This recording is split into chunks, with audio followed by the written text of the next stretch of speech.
Now, what I want to do is the Big D wants to give you his top four prediction. Okay. Now, I'm going to give you two predictions. Okay. First of all, I'm going to give you my AI prediction on who's going to finish top four next season. And the Big D has his AI assistant prepped, good to go. And this is what I've said to her. I've said, I want you to make a prediction for me. I want you to bear in mind all of the transfers all of the Premier League teams have made as of the 12th of August 2025, which is today. I want you to assume that Manchester United get Baleba and Donnarumma.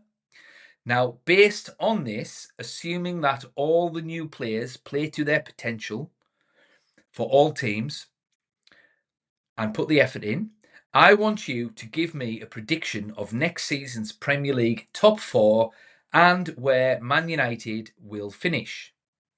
I want you to also predict who will get the Golden Boot and who will get the most assists as well.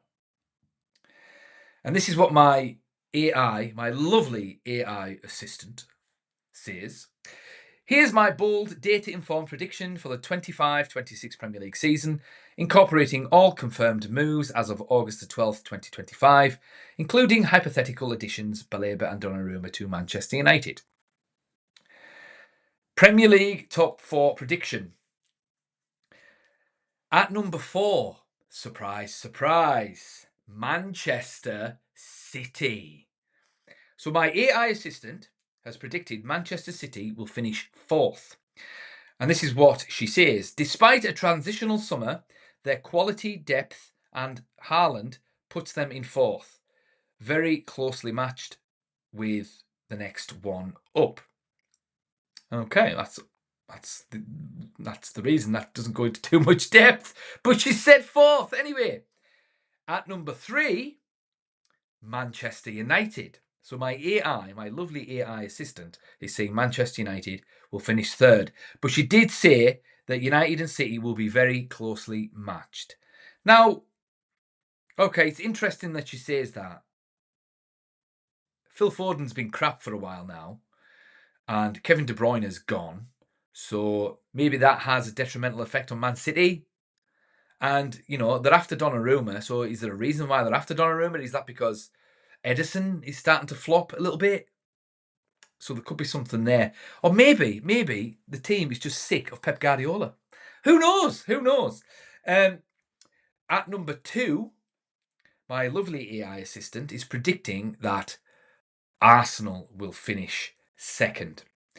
And she's saying strong continuity, smart additions in Gyökeres, Zubimendi place them firmly in the chase for the title. And that leaves Liverpool as her prediction for retaining their title.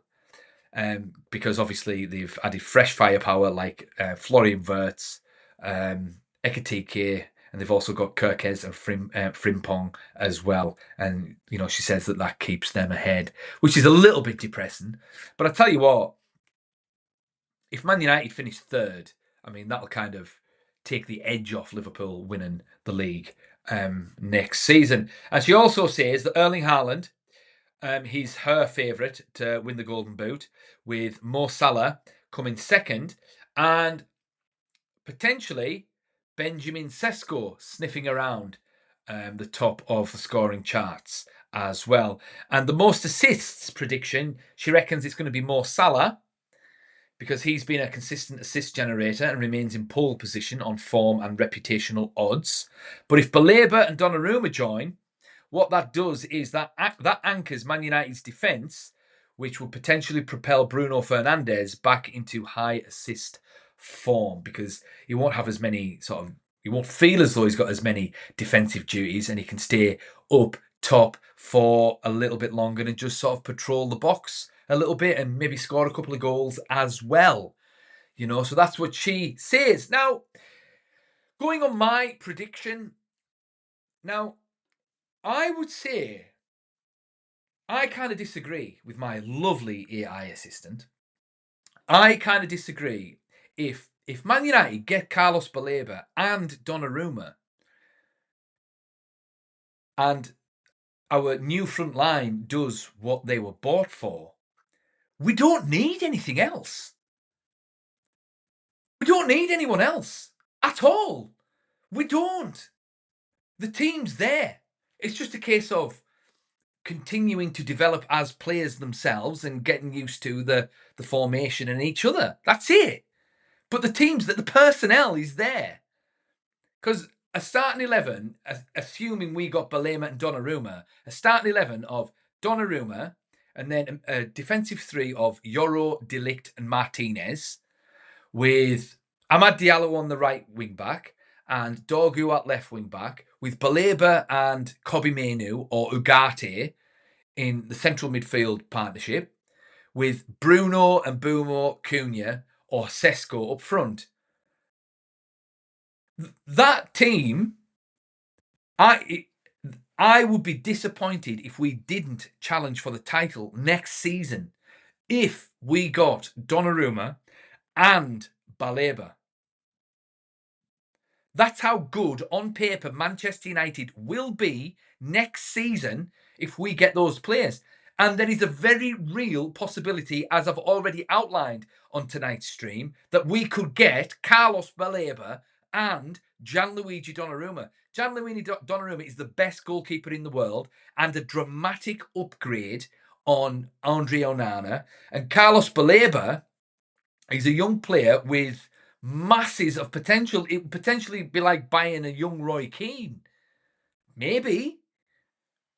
So if we had thought there's goals in that team, there's a solid defence in that team, it's tactically astute as well. That's an insane team. And Alex Ferguson used to say, strikers win you matches, but defences win you leagues. And a defence of Yoro, De Ligt, Martinez, backed up by Aidan Heaven, Harry Maguire, and Mazraoui, say, with Gianluigi Donnarumma in goal. That is rock solid. So, I mean, I'm not necessarily saying that we have to win the league, but if that team, assuming we get those players, puts maximum effort in, then it just challenges naturally for the title. It does. We beat Arsenal. We'd be better than Arsenal. Better than Arsenal. We challenge Man City. It's just whether or not Liverpool click with these new signings, because they could, because Arne Slot could get second season syndrome. So that is my opinion on that front. However, you never know. We might not get Baleba and we might not get Donnarumma, which is fine. Which is fine. And we don't have to challenge for the league next season. I'm not necessarily expecting or banking on Manchester United winning the league next season necessarily. So if we don't get those players, I still think we finish top 4. Absolutely. I think we're definitely going to get a goalkeeper. It's just whether or not it's just who's it going to be? Is it going to be Donnarumma or is it going to be Martinez? Or is it going to be that Lamens guy? I think we're probably going to get a midfielder. Again, it just depends on who it's going to be. So, but if we don't, I still think the squad as it is right now finishes top 4. Right now, it finishes top 4. We're better than Newcastle. We're better than Forest. I would say we're better than Chelsea now. Yeah, I would say we're better than Chelsea. Especially if we give them Garnacho, and Garnacho sort of poisons their dressing room, You never know. It might just be a big ruse by Ruben Amorim. He sent Garnacho out to be a spy in enemy territory to nix them for us. The Big D jests. Excuse the Big D a second. But yeah, I mean, if we don't get those players, and let's say we stick in Martinez in the nets, Emiliano Martinez, for example, and then we've still got the same back three. Instead of Baleba in midfield, we've got Ugarte and Kobbie Mainoo, flanked by Diallo and Dogu, and then we've still got the same attack. There's no reason that team, cannot finish top 4, provided they all put maximum effort in. It all hinges on them putting maximum effort in, of course, but if they do, then they finish top 4 easily. But if we get Donnarumma and Baleba, it's a title challenge. That's it. It's a title challenge. Worse teams than this one that we've got on paper have finished second and third before. So that's the Big D's opinion. What do you guys think? Is the Big D insane?